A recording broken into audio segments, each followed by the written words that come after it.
And what about this physical and chemical changes? Yes, I learned this. Okay, good. Tell me that did you share the questions with the counselor or not? Have you shared the questions with the counselor? Physical and chemical change, I think I've sent it, but transportation I haven't. Okay.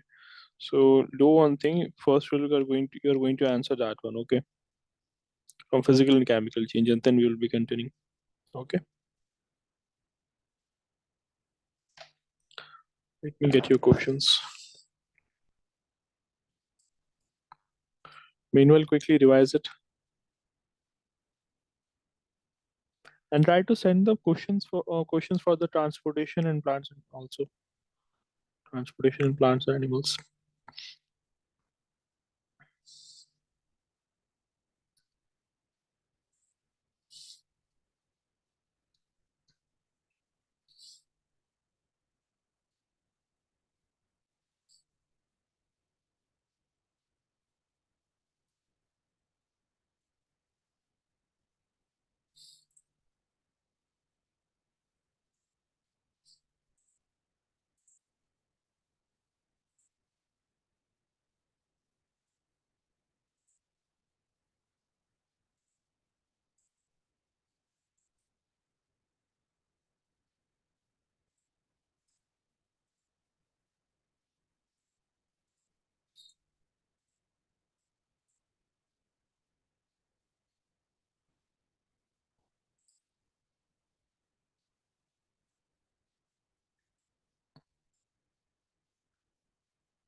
Yes, Rizan, answer the first question.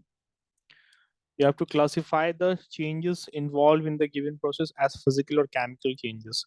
So photosynthesis, is it physical or chemical change? Yes, Rizan. Photosynthesis, repeat again. No, chemical. Chemical change. Okay. So why do we say it's a chemical change? Because once we do the process, we can't get the process original plant back. Good. So once the reaction has taken place, what are the raw materials we need in photosynthesis? Sunlight, water, chlorophyll. Okay. So we get. Carbon dioxide. Mhm. Where does all this process occur? In the leaves. Photosynthesis. And breathe through the stomata. Good. So they'll be taking in gas like carbon dioxide via the stomata. So glucose is formed, and which gas is given out? Oxygen. Oxygen. So once the reaction has been carried out, can we get these products back? No. No. So hence, it's a chemical change. Good. Next, tell me, what about the dissolving of sugar in water? What's that? Dissolving sugar in water. It's physical or chemical change? Physical. How can we say it's a physical change? The answer is correct, but how do we say this? Yeah, Because when we mix for some time, it will be dissolved. Then when we leave it outside for some time, the sugar and the water will separate and the sugar will settle down in the bottom of the glass.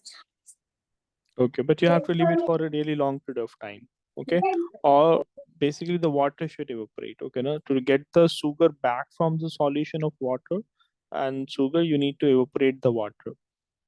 Getting it? No? So when it is evaporated completely, so thereby it will leave behind sugar crystals, as the water will completely turn into water vapor. Okay. And what about digestion of food? It is a chemical change. Chemical change. Good. Melting of wax? It's a physical change. Physical change. But burning of wax? It's a chemical change. It's chemical. And burning of coal? Coal? Burning of coal. Physical? Coal, when it burns, it reacts with oxygen, no? Chemical. Yeah. So it gives out carbon dioxide, it gives out so many other gases, plus other gases, plus heat is also given. So it's a chemical change. Good. Next, if you were to take a iron sheet or take a piece of iron rod and make iron, or basically you take a piece of iron and make a iron rod from it. So that will be physical or chemical change. You have taken a piece of iron, there's this block of iron. Now you have converted this into iron rods. It's a physical or chemical change? Physical. Physical. Good. Or you beat aluminum to make aluminum foil. That is Chemical. that is how it's chemical. I'm saying that you take aluminum and you beat it to make aluminum foil. It's physical. Hmm. The answer to me that when baking soda is mixed with the lemon juice, so bubbles are formed with the evolution of a gas. What type of change is it? Explain this. It is chemical change. Hmm. And can you tell me how the reaction occurs between baking soda and lemon juice? Yes, Aman, how are you? Yes, Razan, continue. When you put um, lemon juice in water, you take a straw and then you can blow through the water and turns. That's for lemon juice. See, basically you take lemon juice and you add baking soda in it, okay? Lemon juice plus baking soda. Then as a result, a reaction is formed. And in this, you see some bubbles, some gas bubbles are observed. What are those gas bubbles? Is it Carbon dioxide. carbon dioxide? Exactly. CO2 bubbles. Apart from that, some other substances are also given out. Yes, sir. Okay. Hmm.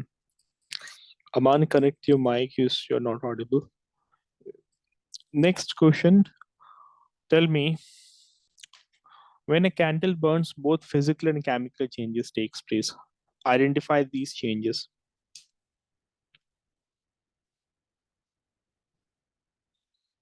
When a candle would be burning, both the type of changes would be occurring simultaneously at the same time, physical as well as the chemical. So which one is physical and which one is chemical?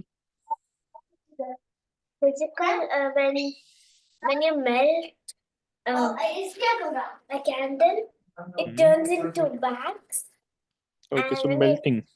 and when you leave it for some time, it again turns into a candle.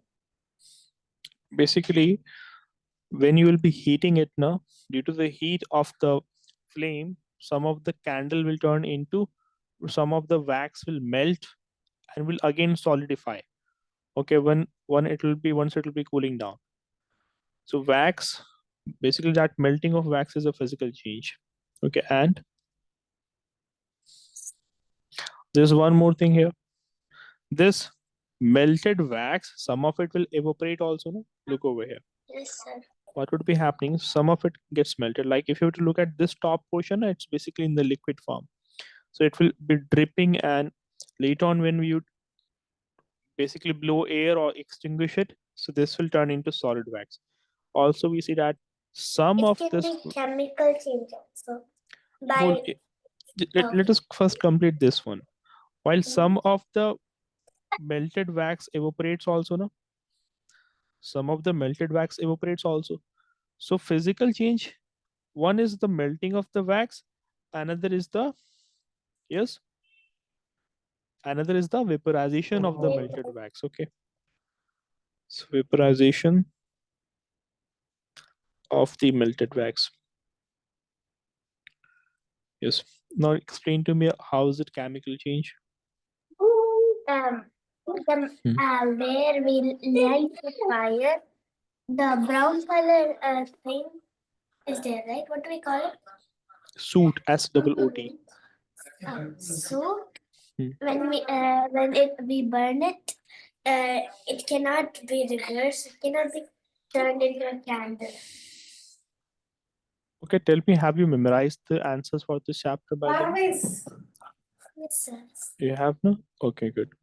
So what we see that as the way, what will be happening, the wax here is basically going to get burned also. Some of the wax will be burning, and in burning it will give out carbon dioxide gas, it will give out heat and light.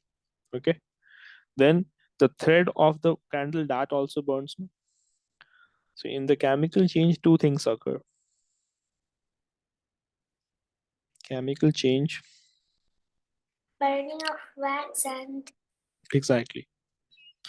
So burning of wax vapors we should be seeing. Okay, now burning of wax vapors gives carbon dioxide, heat, and light. Another change, chemical change here is burning of the candle thread, right? yes, Burning of the thread.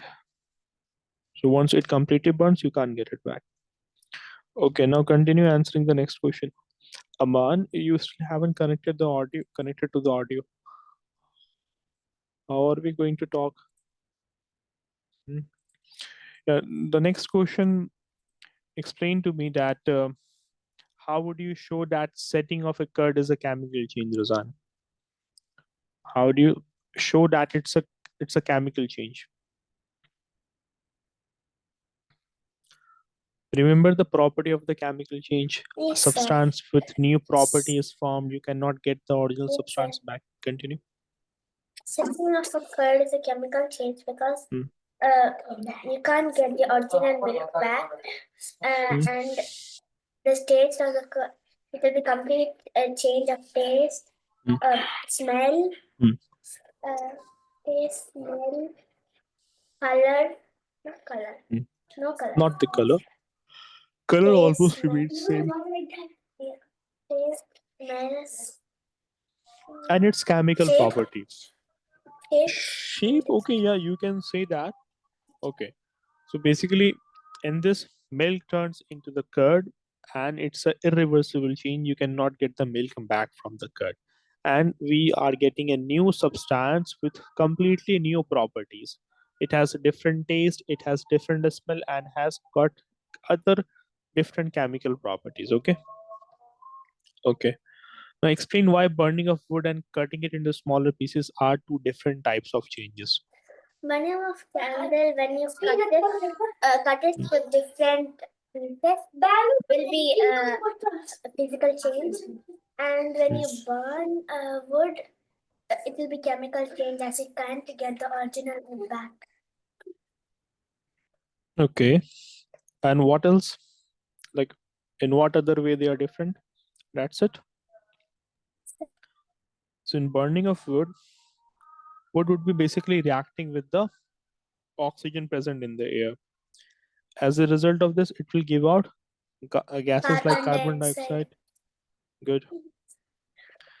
Along with this, it will give out heat as well as light will be given out.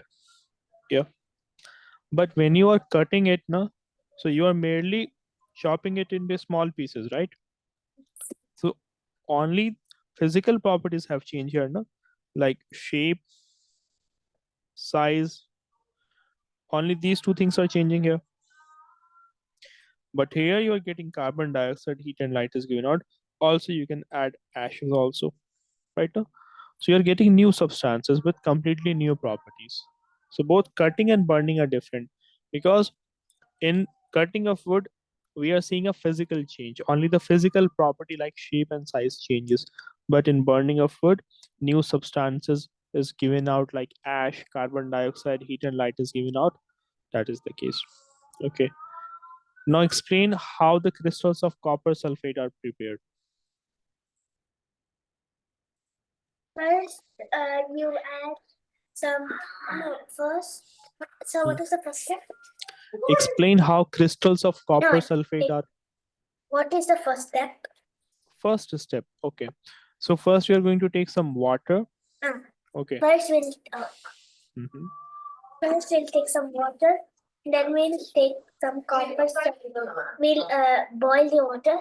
Then we'll take some copper sulfate and start to pour them slowly as you mix it. We have to keep on adding copper sulfate. Hold on, Solution. hold on, hold on. Remember, I just told you that we have to add some few drops of sulfuric acid in it also. Dilute sulfuric acid also has to be added. Okay. After So boiling the water. no, no, not boiling. Initially, in the very first step, what you need to do. See, the topic we are doing right now is preparation of crystals of copper sulfate. What is the color of this copper sulfate crystal? Blue. Blue in color. That kind of has a dark blue color like this. Okay. See, first of all, we will take a cup of water. Okay. In that, we're going to add few drop of sulfuric acid will be added. Dilute. Dilute means strong or weak? Strong. No, weak. Okay, now we are going to use weak sulfuric acid. Okay. Then you are going to heat the water and you are going to heat it until it starts to boil. Okay. Now you are heating it and the water in this now is now going to start to boil. Got it? Yes, sir. So the water boils. Now once the water has started to boil, okay, then carefully you are going to add copper sulfate powder in it now. Okay. So you will take a spoonful of copper sulfate powder.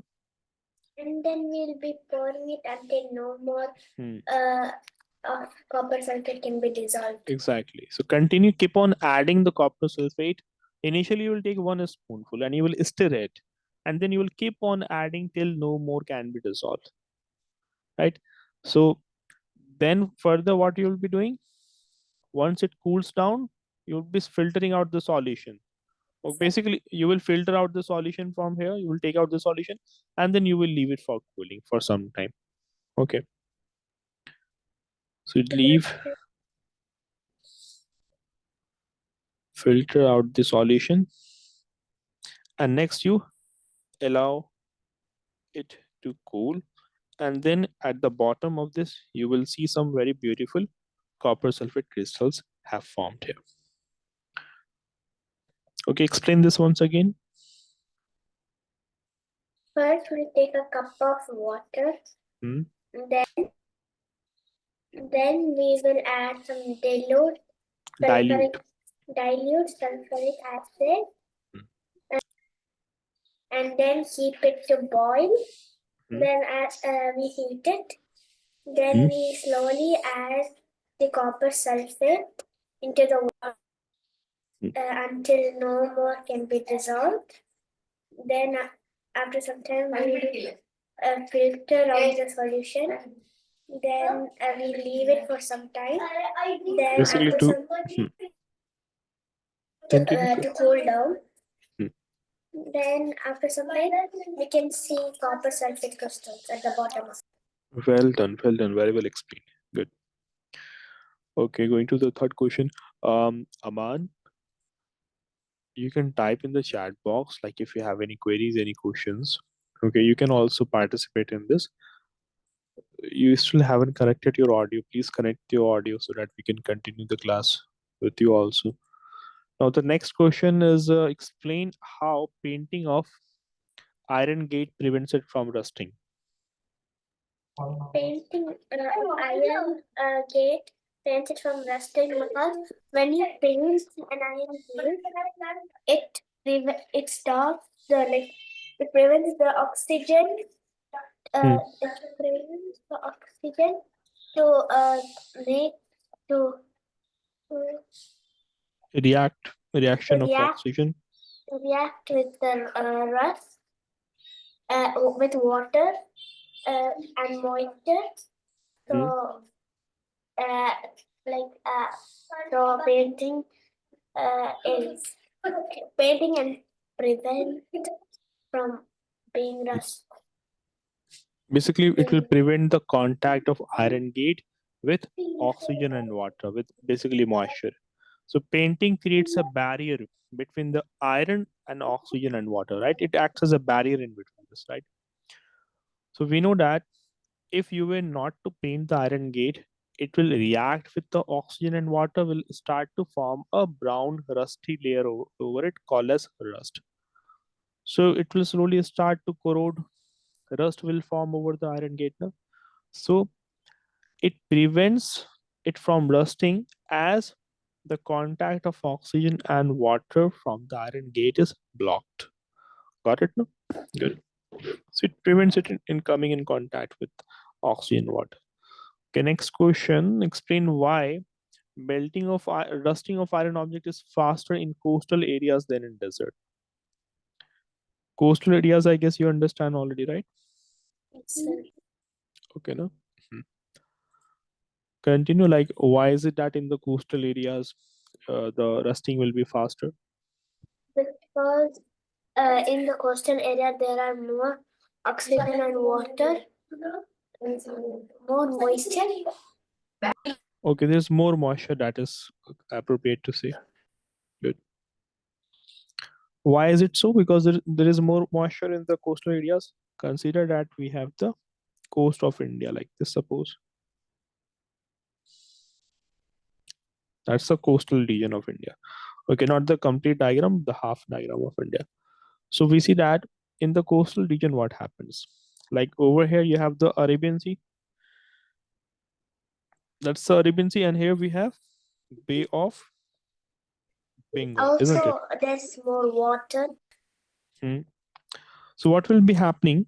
There will be evaporation of water taking place from the water bodies, and those air, that moist air, will be moving towards these coastal region, right? It will move towards Yes, the sir. coastal regions. So the air coming from the ocean is bringing moisture with it, isn't it?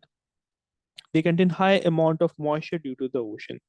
So this will create a very good condition for rust to form. And rust requires, for formation of rust, it requires both oxygen and water.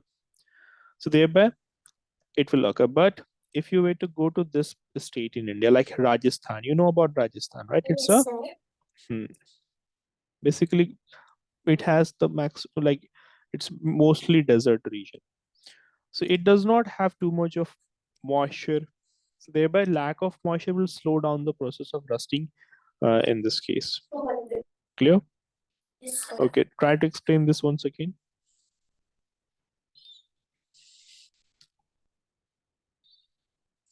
Coastal area, it can be uh, faster in rusting because in coastal areas there's more moisture and more water from outside the coastal area. The water will come inside. The vapor Not the will water, not the water. vapor. Water vapor you should be saying. The water vapor will come to the Coastal coastal area. area, coastal area, and it will get mixed with the moisture and the water vapor, and it can grow rusting faster. Okay. See, in short and simple, you can simply answer that as the amount of moisture in the air in coastal areas is much higher, okay, than the air in desert region, so thereby the process of rusting of iron is going to be faster in coastal areas. That's it, okay? Now state the differences between physical and chemical changes. How are they different from one another?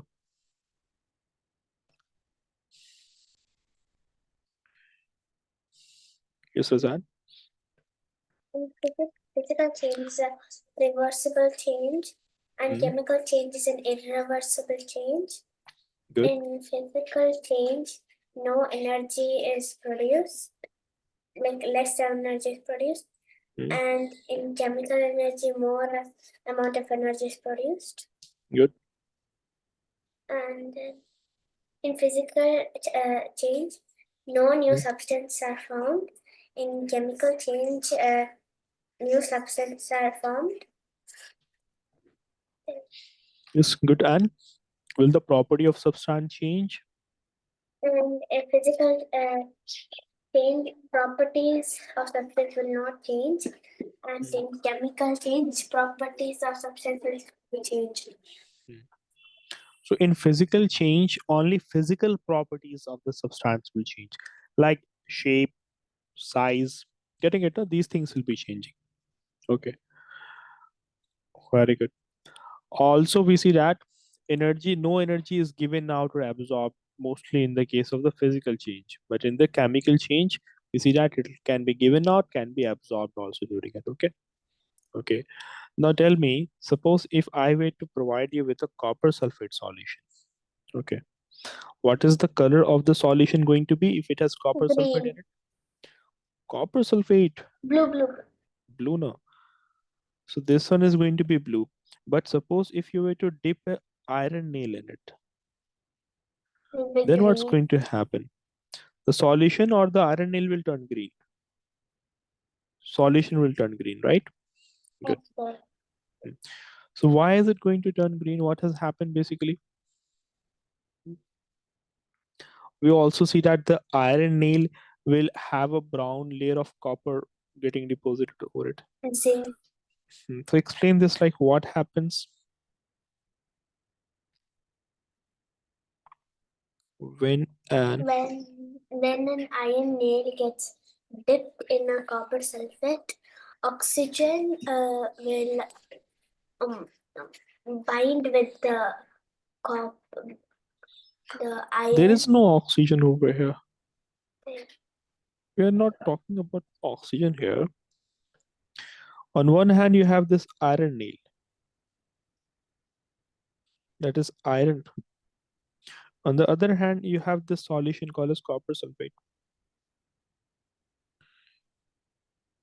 Continue, take your time. Aman, you also answer this question, no?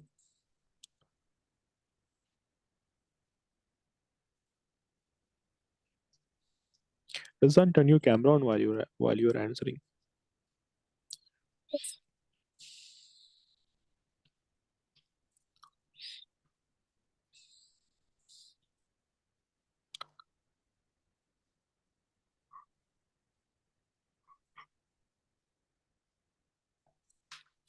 So as we have tipped the iron nail, so slowly you will see that the copper sulfate becomes something else. So what is going to happen actually? Copper sulfate converts into iron sulfate here. A new substance is formed. Remember, I showed you the videos in the classes while we were doing this. Yeah. So there's going to be a reaction between the copper sulfate and the iron, and a new product is formed. Okay, no? That is called as iron sulfate. Good. So that is iron sulfate. And what happens to the copper? Where does the copper go? So copper gets deposited over this iron nail. Getting it now?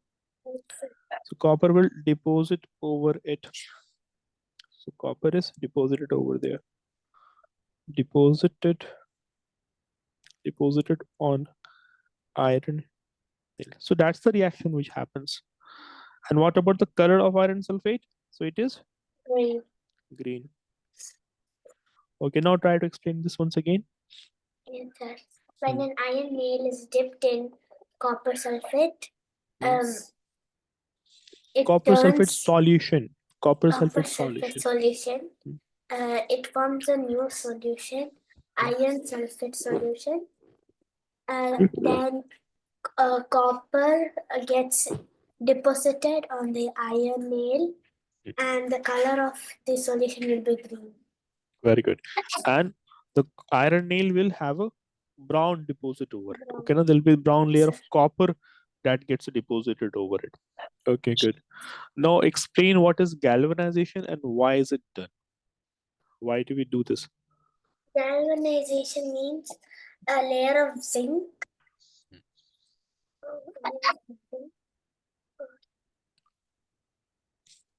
Just Not layer of to, zinc, like yeah, what's that? continue. That's not the complete answer.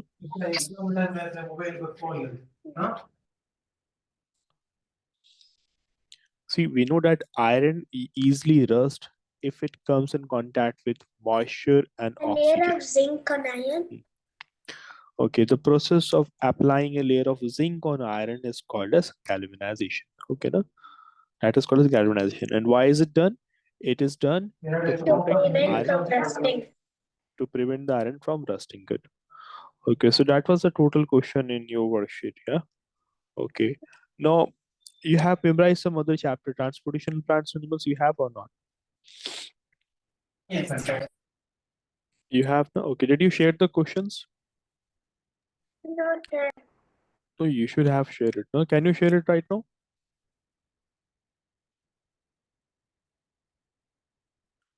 No. Okay. Okay, fine.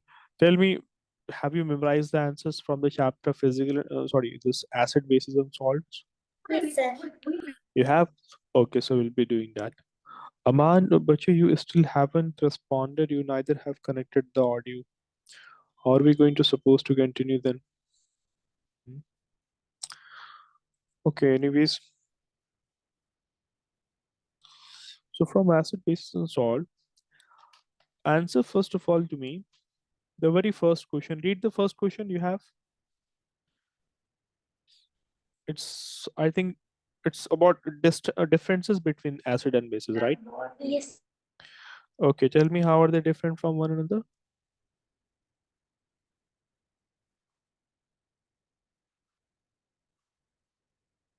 Acid is red litmus blue, and no, blue litmus red, and blue basis is red litmus blue, and acid is sour in taste, Hmm? while base is bitter in taste. Hmm. And then what?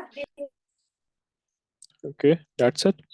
Uh, there's some other differences also. About the touch. What about the touch? What's that? Touch, like which one is Oh, slippery, which one touch. is. Mhm. Acid is slippery Hmm. in touch, and base is hard in touch.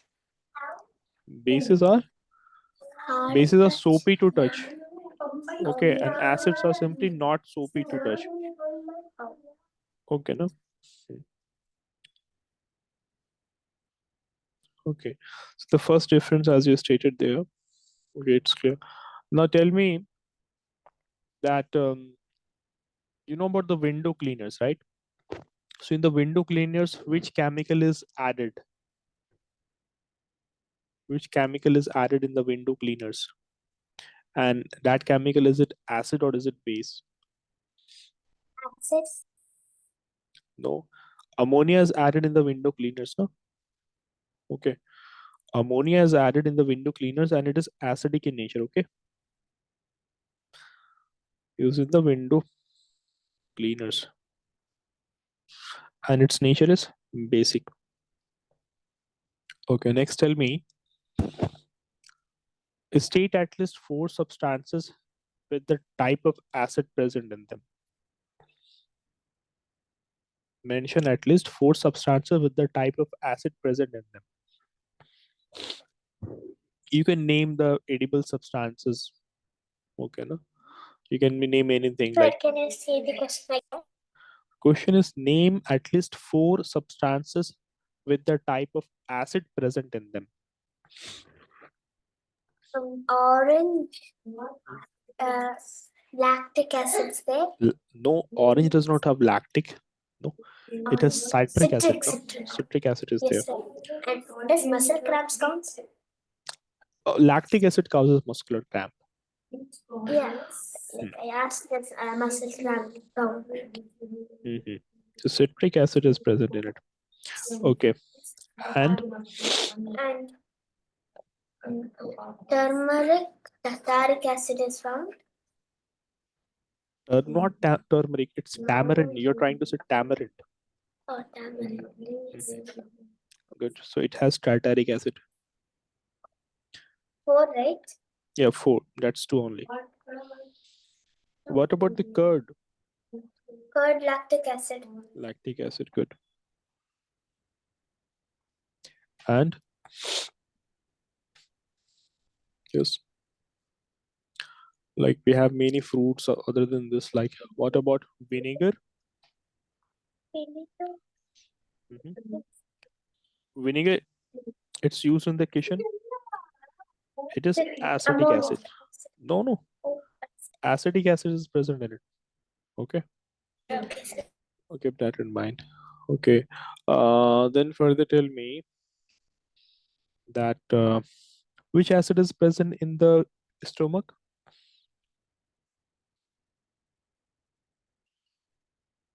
Yes. Which acid is secreted by the stomach? Is it sulfuric acid or hydrochloric acid? It's the Hydrochloric acid. hydrochloric acid. Good. Okay, tell me which vitamin is basically called as ascorbic acid? With water. Mhm. Yeah, there's a vitamin which is called as ascorbic acid. Sorbic acid. Ascorbic. It's called as ascorbic. It's another name for this. There's a Vitamin vitamin, C. vitamin C. Very good. Okay, no? Okay, and vitamin C is present in citric fruits. Okay, no? Citric fruits. Okay. Mhm. Okay, and now let's go with the questions which you have in your textbook. So tell me what are indicators and give some examples of naturally occurring indicators. First, what are indicators and some naturally occurring indicators?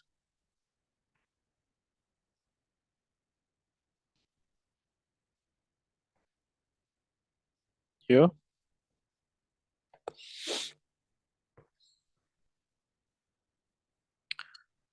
yes, Roseanne. What are indicators? Indicators are litmus papers. No, those are the examples now. First of all, the question is what are they? Then you can go on to answer the examples and all that. Okay, take your time.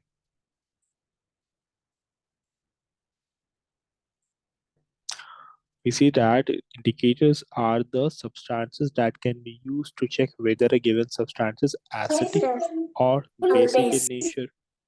That's what the indicators are. About to Okay, continue. next, what did I say? Yeah, you have to say some naturally occurring indicators. Some natural occurring indicators are litmus, Hmm. Where do we, from where is it extracted? extract lichens. Okay, lichens, good. Next. Yeah, are there some things so like some powder used in the kitchen add in the food? It is added in the food. Yes, the food it gives the yellow color to the food. It also has some antioxidant property. And this rose. Repeat again. No. Okay, China hospitals. Yeah, yeah, Are we that one talking is about examples? yeah examples. That's what we're writing. No? Oh. Mhm. Then turmeric. Turmeric, very good. So turmeric is used. Okay, then China rose petal Litmus. and Litmus, I told, right? litmus. You already told. Yes. Like these are some, but apart from that, also we have so many. Okay, no? There are so many natural indicators of acid and base. So you have litmus, you have turmeric, you have China rose petal. China rose petal, you can prepare it yourself also, isn't Yes, it? sir. Are there the transparent sticks? Are they China rose sticks? No, it's basically China rose is the hibiscus. Basically, hibiscus, no? I know. Hibiscus flower you haven't seen. I have seen, sir. You have that's basically China rose. It's another name for hibiscus. Okay. So that you can warm in some water. Okay, boil it in water. You will get its extract in the water. It will be light pink in color. So there your indicator is ready. Other than that, you can use even the onion also. Remember about onion? Oh, yeah. Yeah, onions. It turns purple.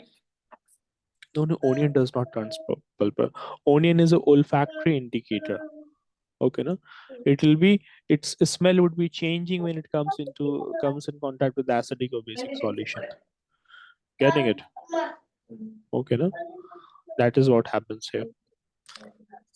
Okay, so that's it. Your next question answer. You have another question is about what are natural indicators. The same question we have done already. What are neutral substances? Tell me this. What Neutral are neutral substances. substances and give some examples of it. Also,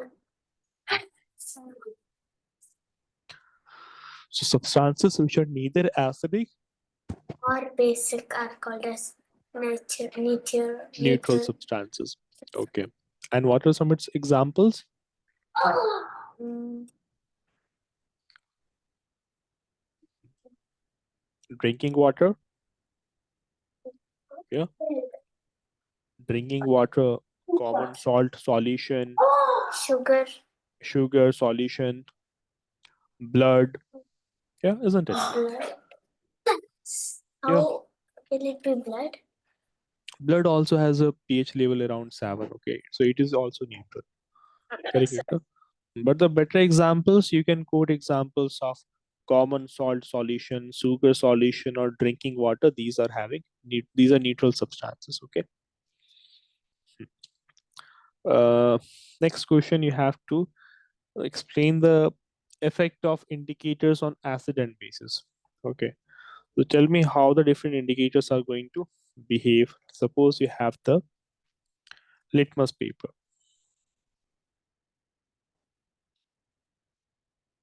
and you put few drops of acids on it. So how is it going to work? Suppose you have the continue. When red litmus paper is dipped, Repeat again. red litmus paper turns into blue litmus paper. So that one is for base or acid. That one base. Yeah, that is for base. Good.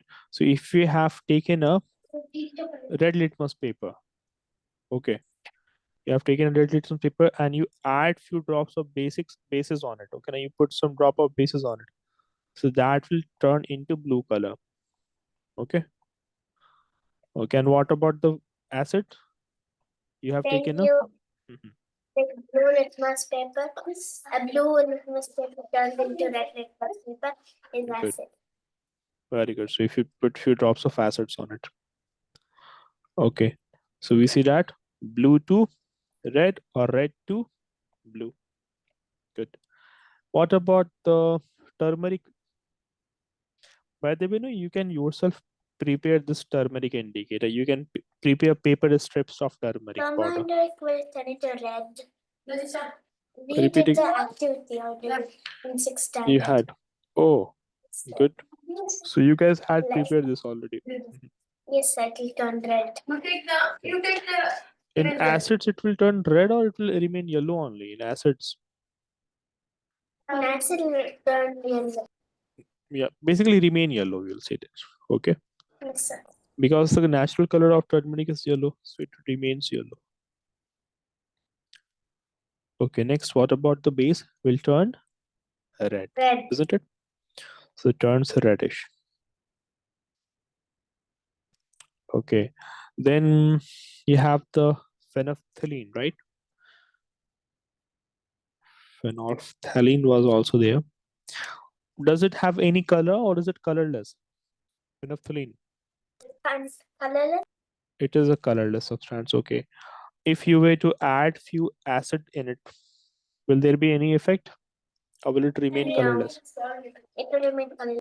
Okay, so there isn't any effect. So basically remains colorless. Next, what if you were to add some basic substance in it, few drops of bases on it? Then from colorless, it will turn to, yeah, Red. no, it will turn pink in color. Oh, Okay. you think Hmm. Okay, then you have this China rose petal also, right? China rose indicator, Sir.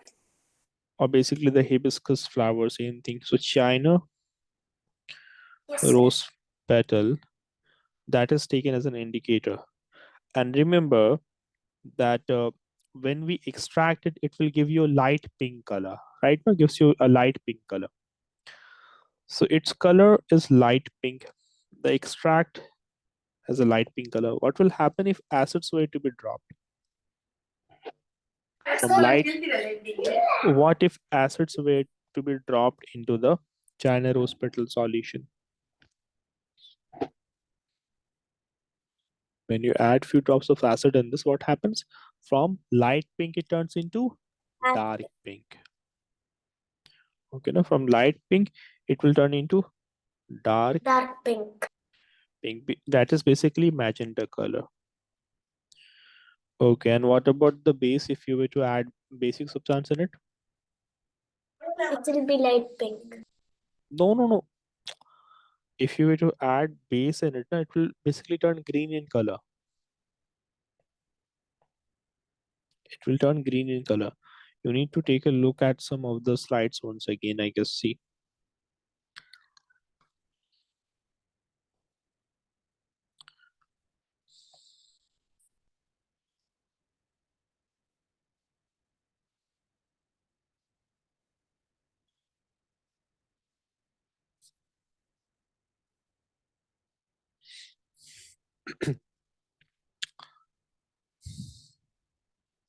Look over here. See. That is the China rose petal. Okay, now that is the indicator we are having. Okay, Razan. And how we get this? We basically take some water and we warm the water and add the leaf petals in it. Basically, the petals are added in it. So you will filter out the solution and you will get a light pink color indicator that is ready to use. And once few drops of acids were added in it, it turned dark pink. But when basic substances were added to this, it turned green in color. That is how this one works. Okay, that is the hibiscus flower. Although it comes in different color, like we have this one. Okay, no? The red one. Okay, the other indicators are clear to you know. Okay, okay. Now answer the other questions from your slide only. Can you read the next question? Do you have the slide with you? Acid and bases. Yeah. Seventh question in that says, is the distilled water acidic, basic, or neutral in nature? How are you going to verify this?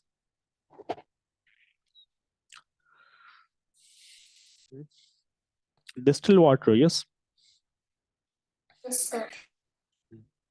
What is it? Acidic, basic, or neutral in nature? Neutral. Neutral. So how are you going to verify that it is neutral? With an indicator. Hmm. Like for example, you can take any of the indicator with explain it with the use of one indicator.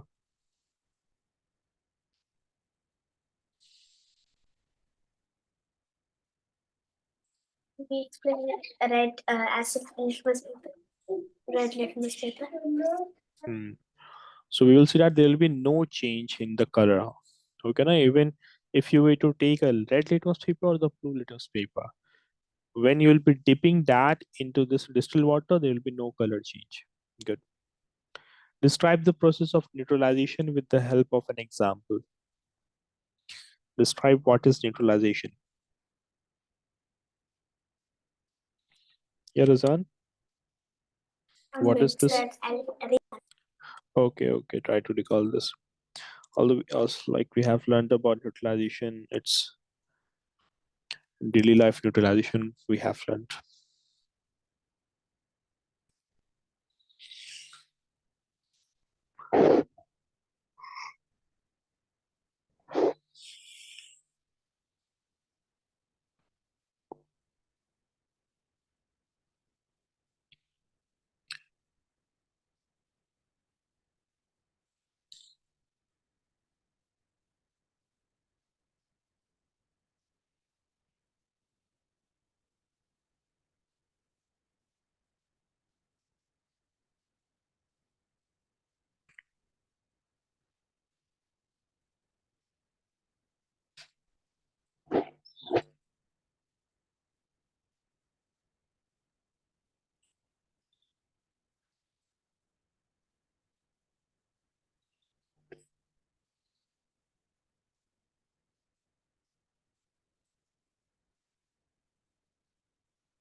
Yes, Razandal.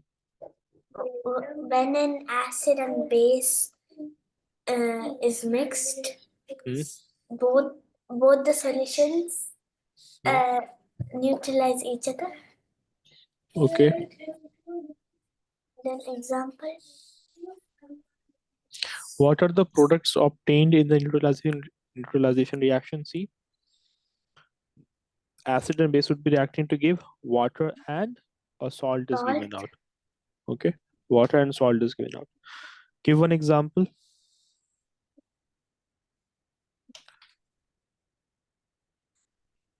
white, Just repeat. and white.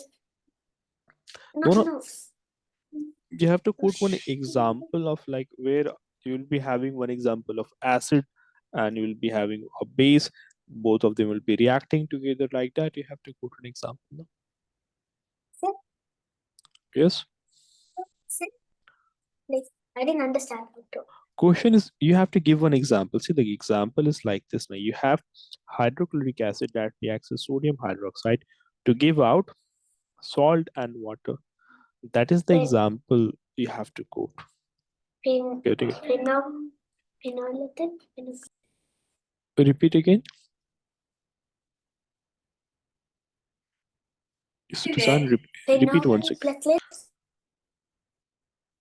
I can't understand what you're saying. Repeat again. phenolphthalein, Phenolphthalein. phenolphthalein. That is not an example of neutralization reaction. No. Example means where an acid would be reacting with a basic substance. Okay, like you have an acid, this is hydrochloric acid. This is sodium hydroxide. They will be reacting together to give out a salt and H2O, that is water. So acid plus base gives you water and salt. An example is hydrochloric acid reacting with sodium hydroxide to give out water and salt. So that is the example you have to quote. Okay. Hmm. Next answer to me. Why is it that we consume an antacid while we suffer from an acidity? Why do we take this? How does it gives relief? When the anti-acid goes, it burns. It burns. One minute, sir. Okay.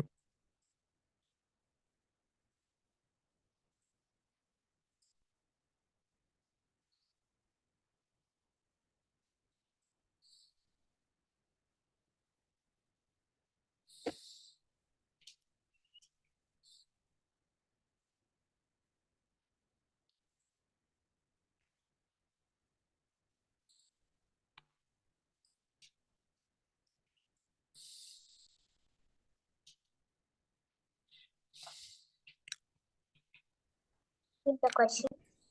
Yes, Razan. Question is how does an antacid gives us relief when we suffer from acidity?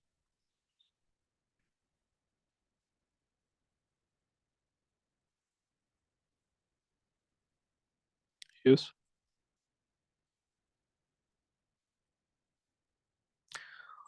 Okay. In acidity, what happens? There is extra secretion of this extra release of hydrochloric acid in the stomach, which causes a burning pain, right? When we take an antacid, which contains base in it, it reacts with the hydrochloric acid in the stomach, so it neutralizes the effect of acid, and hence we feel relieved. Okay, and you have one example of antacid called as magnesium hydroxide, commonly called as milk of magnesia, that is usually used. Okay, so whatever questions are left, you are going to memorize that. Okay, this acid base and salt, like some of the questions you need to work on it. Okay, this neutralization reaction in particular, and transportation plants and animals, memorize the answer for that.